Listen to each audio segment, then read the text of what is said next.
Hey everyone, Godspeed here. Welcome back to my Utopia world. Another low quality video, but hey, episode 3, we'll be back to we're not back, I guess, starting with the higher quality stuff. So, another time card right there, or a video card to showcase, hey, this is the full gameplay and stuff. This is just going to be a more condensed version of it and stuff. So, yeah, this one, it's just a lot of traveling. Is what I get accomplished in this video. I guess to explain a little bit of the items in my inventory, like that I didn't before. I've already explored, I think, like 2 villages so far. And I got a brewing stand from that. And the thing is with these, okay, I want brewing stands because, I mean, they're good for one thing, but I don't have that ability, all those benefits that I mentioned in the previous episode.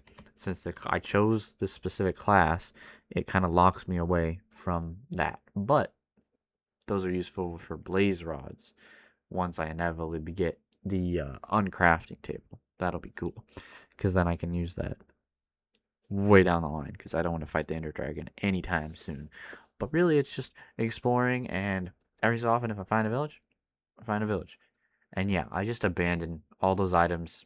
I abandoned 2 stacks of bread for whatever reason. I know the reason. I just, uh, man, I didn't. I shouldn't have done that. I should have done abandoned it because wheat is such a valuable thing. Like, why would I?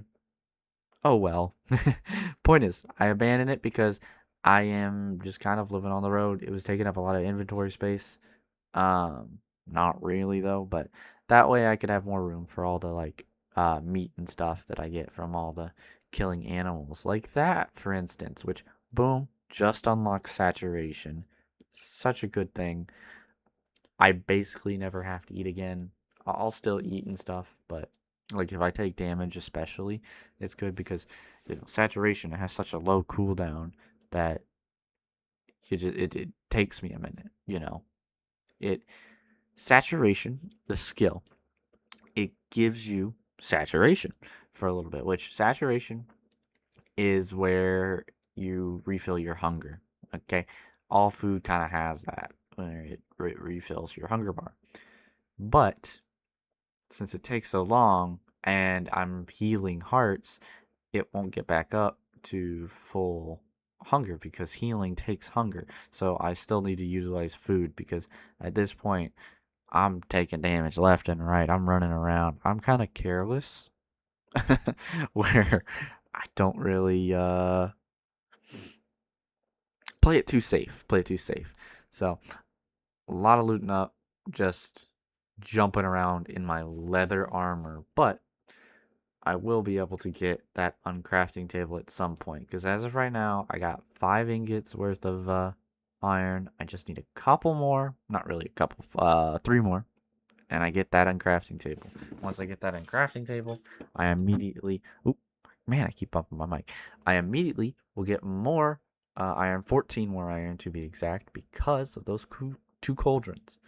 So just looking, I like to collect all the work sites if I can. Sometimes I kind of forget them because it's just like not fully on my radar because it's like the only thing it's useful for is villagers and stuff. And at this point, I'm not sure if I want to do it. I do make up my mind though that villagers, you know what? They're not too bad. Okay, I think I'm still on the fence about it. I don't know. We'll see. We'll see. But villagers could be useful, and it doesn't hurt to have some workstations, especially since some of the workstations can be a little bit more expensive, like a smithing table. Like, I mean, it's not expensive, but whenever I'm like scrounging up for armor where I can't really afford anything, um, it is a big difference. I'm a little tired. Um, because 2 ingots to make a thing is a little much sometimes. Um, Cauldrons are definitely a little bit more expensive because those I think are. I'm pretty sure those are a work site as well. Wait, yeah, obviously because they're like in a village. I think it's like a leather worker or something like that. So I'm just struggling to remember the recipe for it, but I mean, it's real simple. I'm not a fan of the texture for this thing, but oh well. In the book itself, it does let you know some of the recipes, I guess. But for the most part, it's pretty self-explanatory and stuff. But it's interesting that it has two different things. So armor gives me diminishing returns for stuff. Tools give me diminishing returns, which is really interesting. And also cool. So that this, you know, thing isn't like a broken game mechanic. It's a little bit more balanced. Like it's definitely more useful because it saves me time. If I ever find any armor and I don't really need it, I can always just convert it into its source materials, but just I'll get less. So like um just based on what I've like seen, what I from memory, like tool wise, okay. Um Tools, whatever you use for the material, if you use like stone, whatever, diamond, iron, if it's a sword, you'll get like one back out of that. Pickaxe, you're gonna get two back of stone, diamond, gold, whatever. Those sort of things. Shovels, it's a 1-to-1 ratio, so that's pretty nice. You get that back. A hoe, I think it's just one. Armor wise, it's like pretty sure like boots give two, something like that. Chest plate, which takes 8 ingots, is gonna give you only 5 ingots back.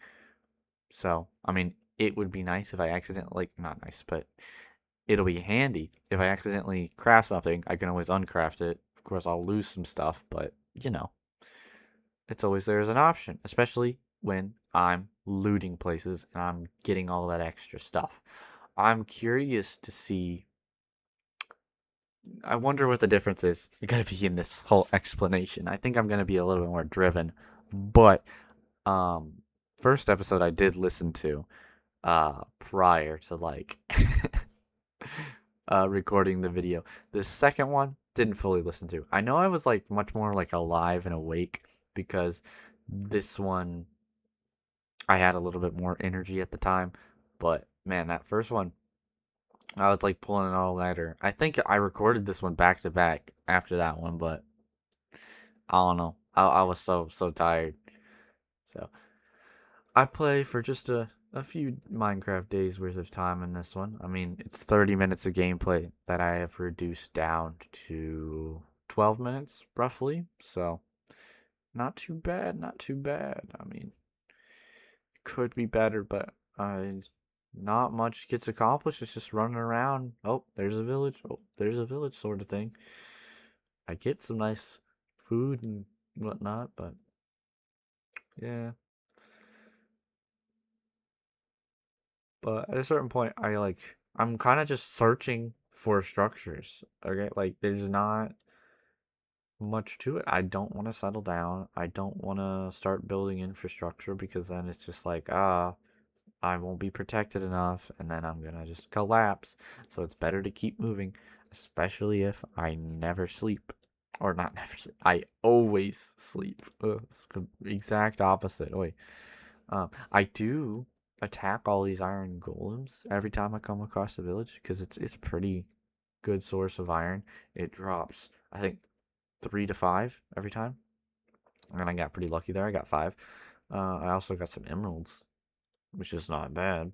Starting out with some emeralds. Um, but yeah, I already got some diamond armor, not diamond armor, iron armor. I am a little sleepy right now. It is currently 3 a.m., but it's fine. I have a frappe from McDonald's, so I'm chilling. Um, but yeah, just running around. I don't really worry too much about um collecting anything specific. It's mostly like those ores or like the mm, armor, village kind of tools or workbenches. I don't really mind the crops and stuff. I was wondering what this does, the animal radar. I don't think I will ever really need to use it. I mean, that's kind of cool, but meh. Aim assist might be like pretty broken. I mean, it lasts for 13 seconds. You can put the duration, you can add 10 more seconds to that, which isn't bad. It's because it basically makes it a homing arrow where you just shoot and it like whoop, will go to someplace. So that's worth looking into at some point. But I'm gonna have to, you know, slay a lot of animals in order to level that up all the way. Because I mean, you got to get to level 30 just to unlock it, and then after that, you got to invest all those points. But eventually, these skills are going to be really, really good.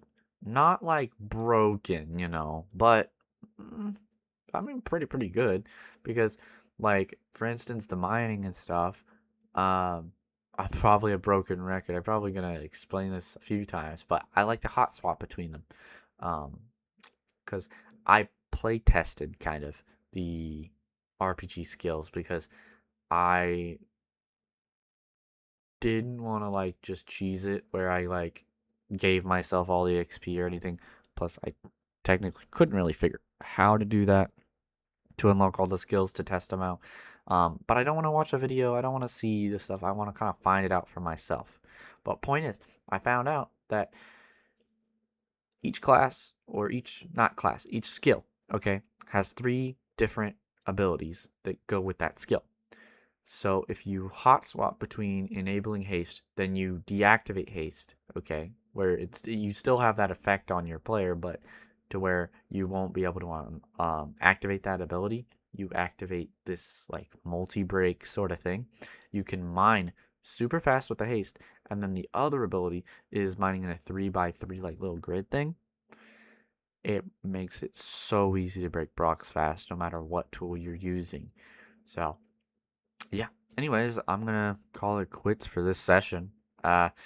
Next one, I need to find a home. Thanks for watching. Don't forget to like, comment, subscribe. See you in the next one.